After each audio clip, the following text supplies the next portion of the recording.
AI magnifies what's already there. If you put in stupidity, you will magnify stupidity. Okay. If you put in smart, you will magnify smart. But it is just a magnifying glass. The magnifying glass is not the ant, is not the bird, is not whatever you're looking at. And I think we have to remember we are not trying to take us and outsource us. And if we ever did it successfully, we would by nature destroy the original thing. And that's not what we're trying to do.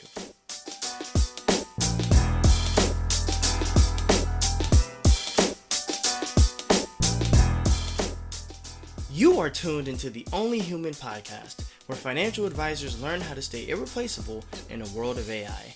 Only Human explores strategies for advisors to leverage their unique human edge and thrive alongside technology. I'll be back later with some important announcements. Until then, here's your host, behavioral financial advisor, Yohance. Enjoy the show.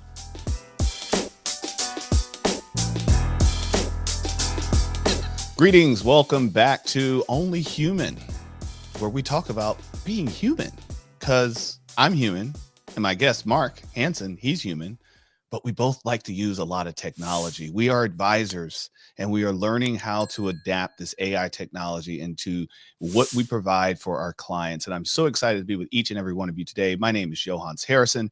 You probably know me from the Money Script podcast, maybe from becoming an attending, but this is Only Human. So let's get into it. So I'd like to introduce Mark Hansen. He is the founder of Second Comma, a financial advisory firm. He's also the illustrious host of The Quiet Part. And Mark and I spent some time together with Sonic Boom Coaching, as with Ashley. So, we're going to pretend like we're experts at this podcasting thing because we invested our time, our energy, and our money into being better podcasters. So feel free to tell us how we're doing. Mark, welcome to the show.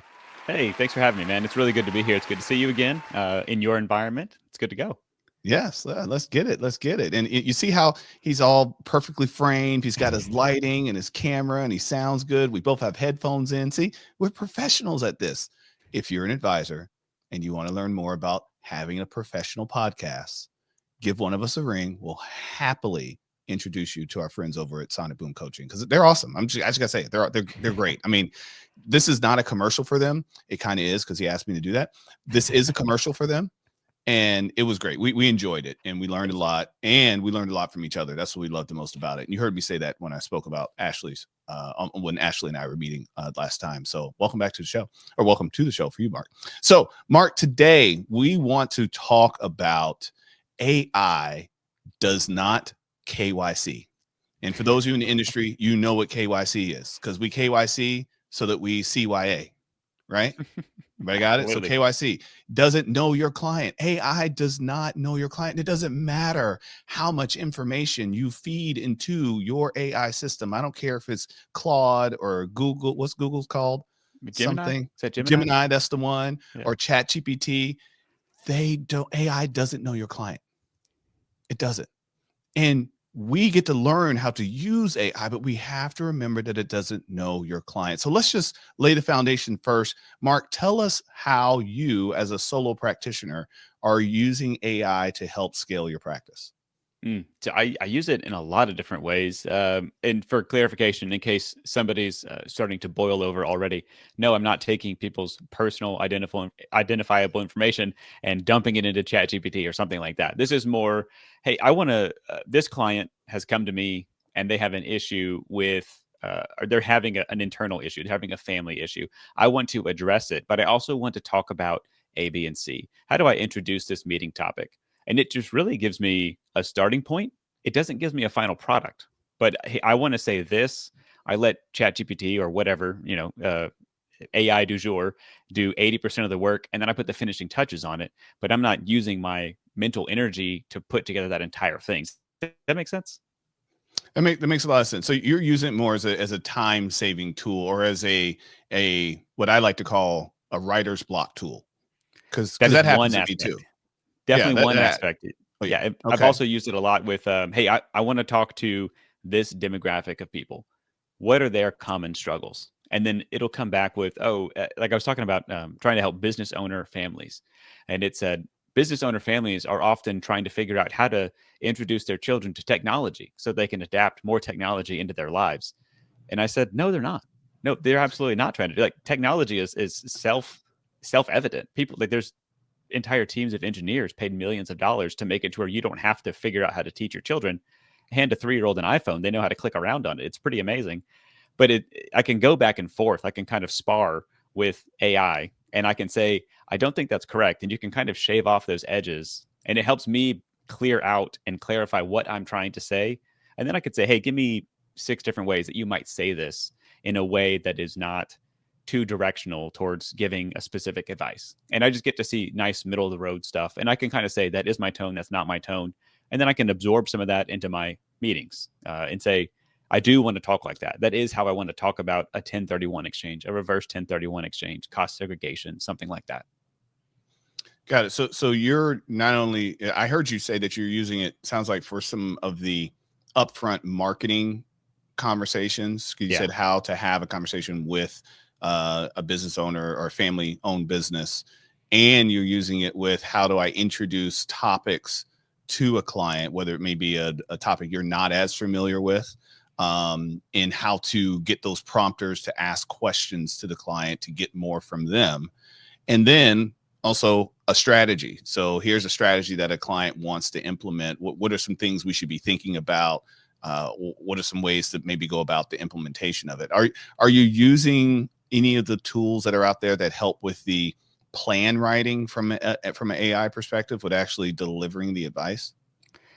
Not on delivering the advice. That's the piece that I'm not 100% sold on outsourcing to that extent. Now, do I have my general pool of ideas? Yes. Do I have my general pool of ways I like to talk about those ideas? Yes.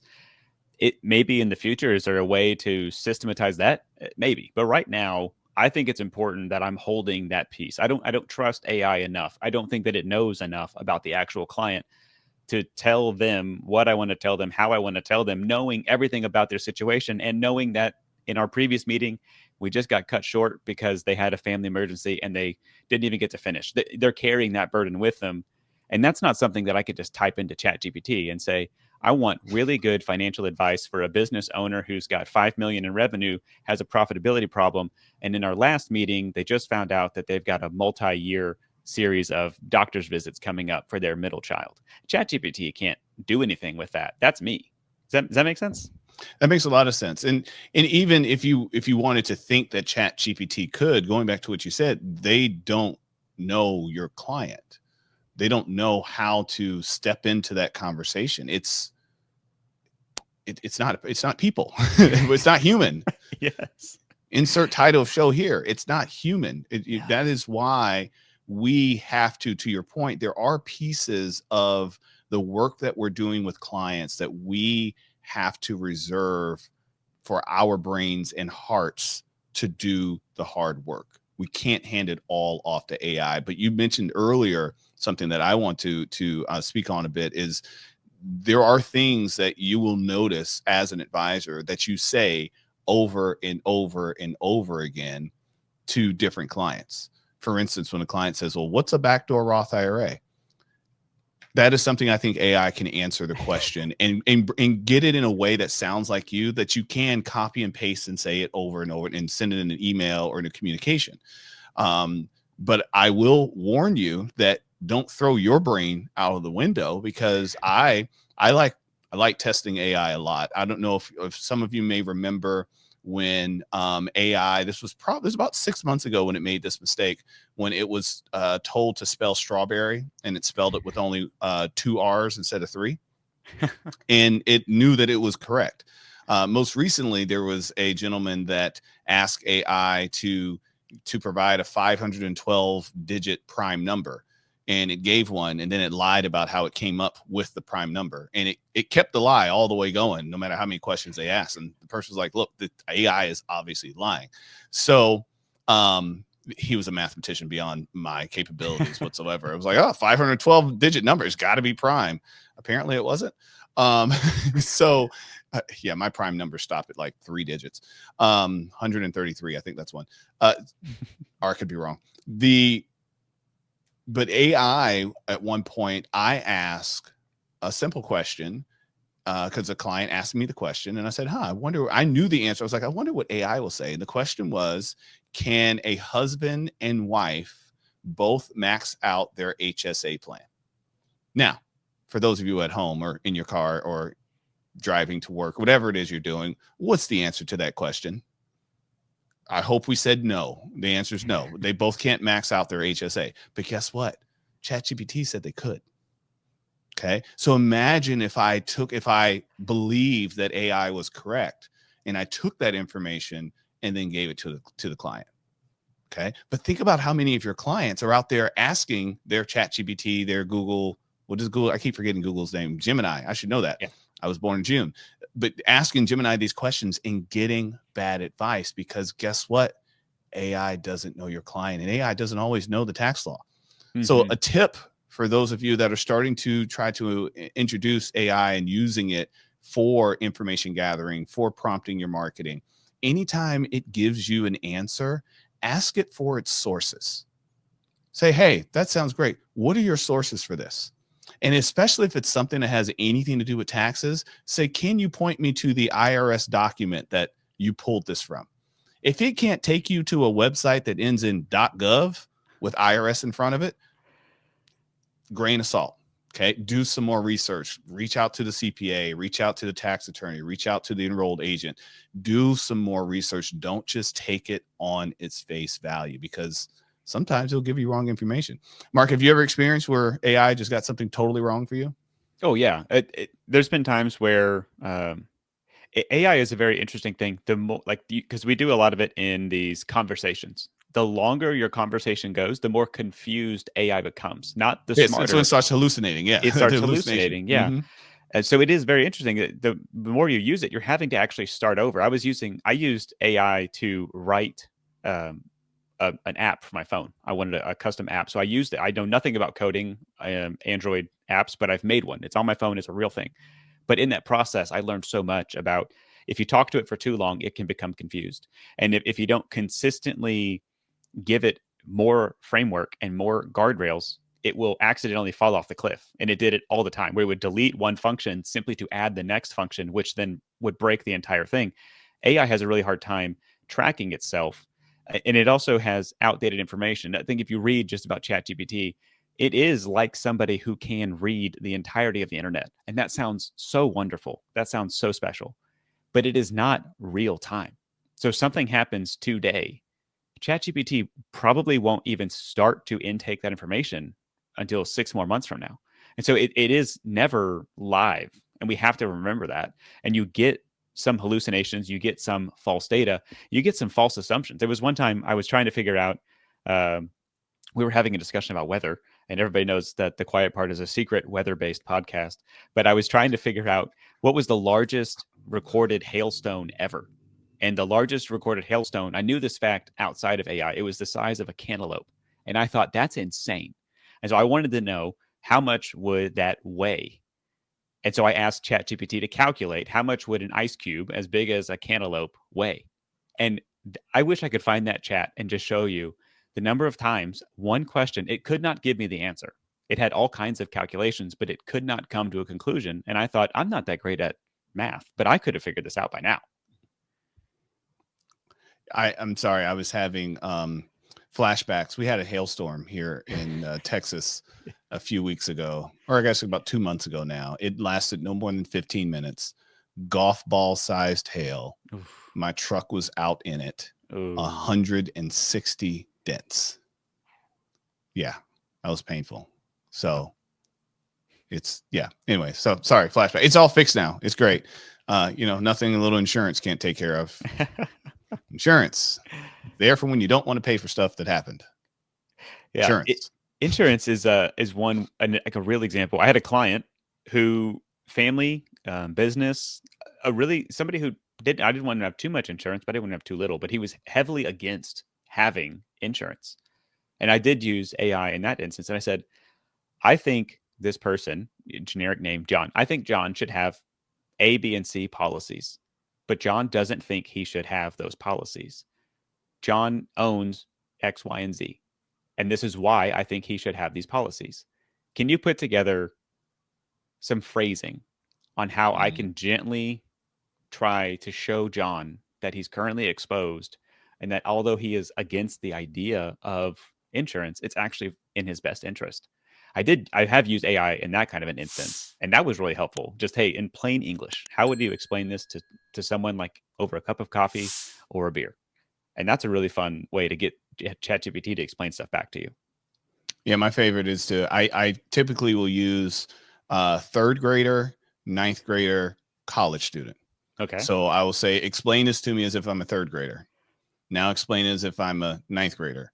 Now explain it as if I'm a college student. And that's how I like to get my phrasing, because sometimes I need that third grade explanation for not only other people, for me. I'm like, okay, I need this as a third grade level, because especially when you get documents that you need to review or things that nature, it's like, well, I don't know what they're saying. Explain this as a third grade. It's like, Johnny has a hot dog, Susie has a bun. They need to get together and make lunch, but they're going to have to cut it in half because there's only one hot dog and one bun. It's like, oh, that's what they're saying. But they'll say that in like 2 pages. I'm like, oh God, we're talking about a business. It was a client sent me a document about merging their business with someone else's business. So they're like, hey, here's the analysis they sent me. Can you make heads or tails? I was like, no, I can't. And I was like, I could throw it in AI though, see what it says. And it came back. I was like, oh. And then I was able to say, how did you get to the point of Johnny having one component and the other person having the other component? And it took me to that exact paragraph. And I was like, you could have just used English for that, but they didn't. So that can be really helpful. But again, when I went back to the client and say, okay, now I need to have this conversation with the client, I couldn't just say, hey, AI, what should I tell my client? Because guess what? AI doesn't know my client. Right. Now, I could give it some information to say, all right, Susie has been running her business for 3 years. This is how she feels about it. And I could give it all of that information. But at the same time, I feel like, why? That's for me. That's for me to have those conversations with the client. I really want to use AI, like you said, to give me some ideas of how to have the conversation or some of the questions I need to ask, but not to solve the problem for me. Okay. Because it may say that her and her husband can both put maximum contribution to their HSA. I think if you want to prove this to yourself, if you don't believe us, if you're like, no, they just released ChatGPT 4.2 Ultra and it's amazing. It's different. Yohance, it's different. I would say use your own information, because we don't want to take clients' information and put it in there, but just start feeding real information in there and try to get ChatGPT to do all of your job. And you will see that it's actually way more work, as in, hey, help. I'm trying to take Mark. I want to explain to Mark that he needs, we'll call it $3.5 million of term life insurance. How do I help Mark understand that he needs this? And it'll come back with something generic. And you'll say, well, no, Mark's life is a little different. It looks like this. It looks like that. And then ChatGPT will update what it says. And then you'll say, well, that's almost it. But, and you'll go back and forth 10, 15. When you get to the 20th time, you just need to realize you could have explained this by now. You've explained it to the computer. You could have just said it to the human. Thank you. And that's okay. That's also part of being human, is to show your own vulnerabilities, to show your own concerns, and to have the conversation. Because that's, especially when it's something with insurance. A lot of times with the insurance, it requires the conversation. Because if everyone just purchased any type, and we're not just talking about life insurance, we're talking about health insurance, disability insurance, auto insurance, home insurance. If everybody just purchased the right amounts and types of the insurance that they needed just based on facts, we wouldn't need insurance salespeople. Okay. We wouldn't. And as a matter of fact, I'm willing to bet the majority of your clients, unless it's something you focus on, their home is dramatically underinsured. Okay. And they could have gone on esure.com and used their AI and said, oh, looks like you need $750,000 worth of home insurance or to rebuild their home. Mind you, they're sitting in a home that's worth 1.5 million. Like, yeah, you're not going to rebuild that. Okay. But most home insurance policies dramatically underinsure the value of the home at first glance. And most people don't go back and update it. Home values have gone up, what, 20, 30% in the last 5 years? How many people have updated their cost to rebuild in their policy?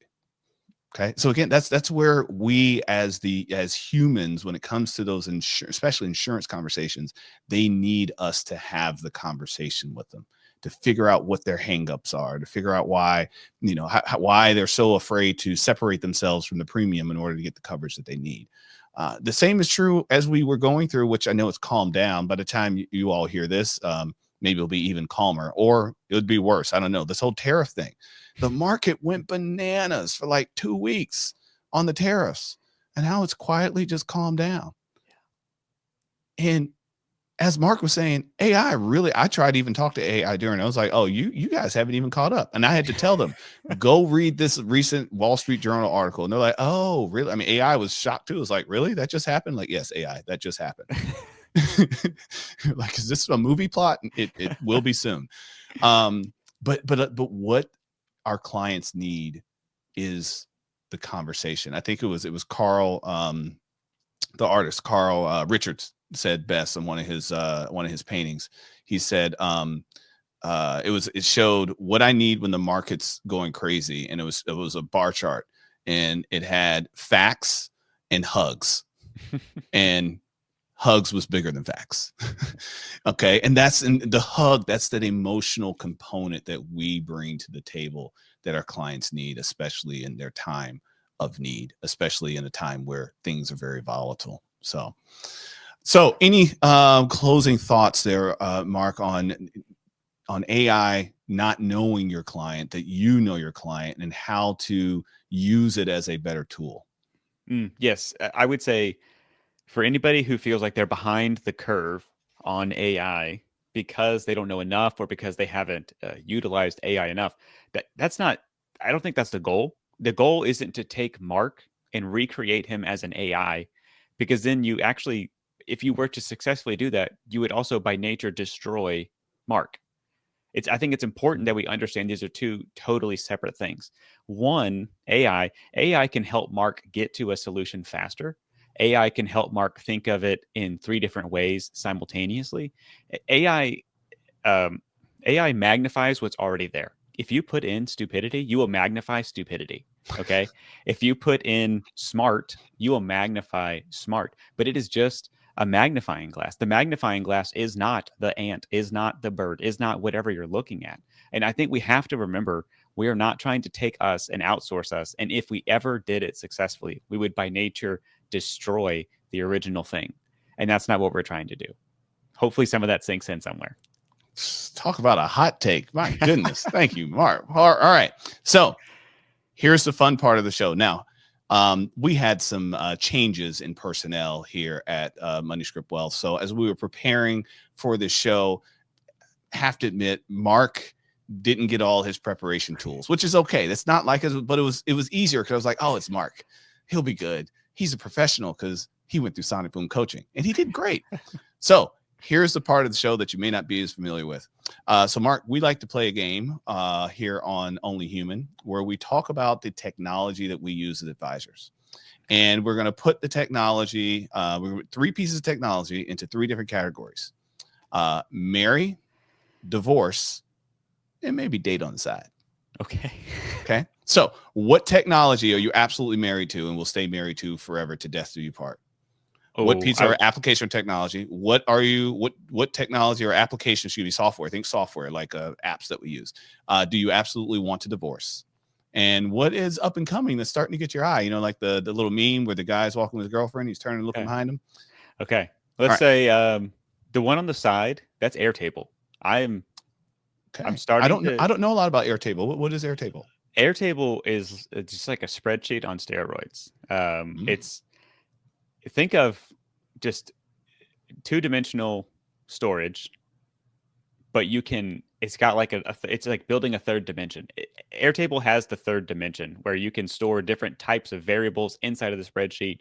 It scales up and down very easily, and you can use it in a lot of these AI make.com N8N situations. You can embed web links and all kinds of stuff in there. It's got that third dimension, and that's to maybe lead into the one that I'm currently married to, Microsoft Excel. My love language is Microsoft Excel.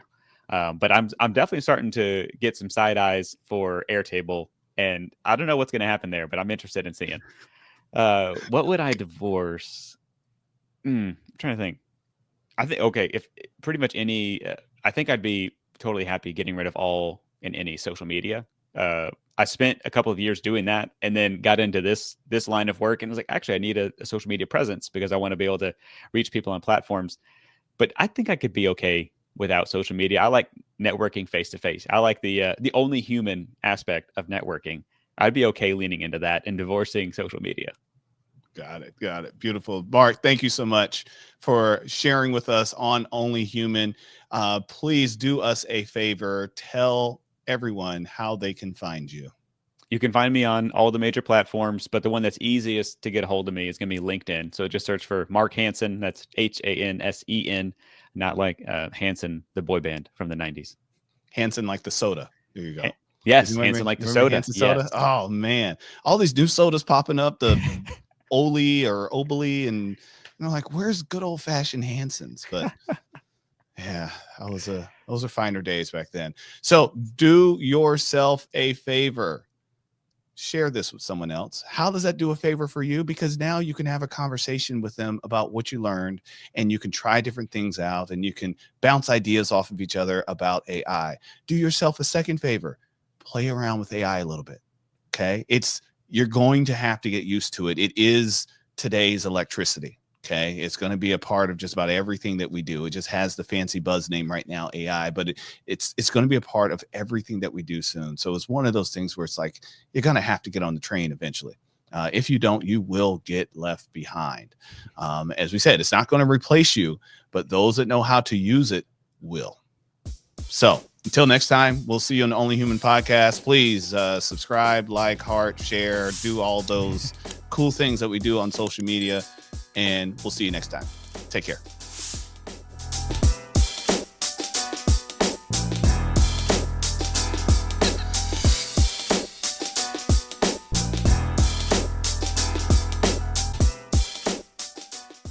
Hi, I'm back. Did you enjoy being a fly on the wall for that conversation? I know I did. Now remember, don't try everything you learned today. Pick one or two things you can implement and implement them well. And don't just try something for a week and give up when it's not working. Successful implementation takes time, energy, and repetition. Take a moment to follow today's guests and remember to consult your compliance professionals. We don't want you to get into trouble. Do you have a group of advisors who want to improve their human connection in the AI world? Contact our team to have Yohance speak at your conference or event. Before you go, please like, comment, and subscribe. If you're on YouTube, click the bell for notifications.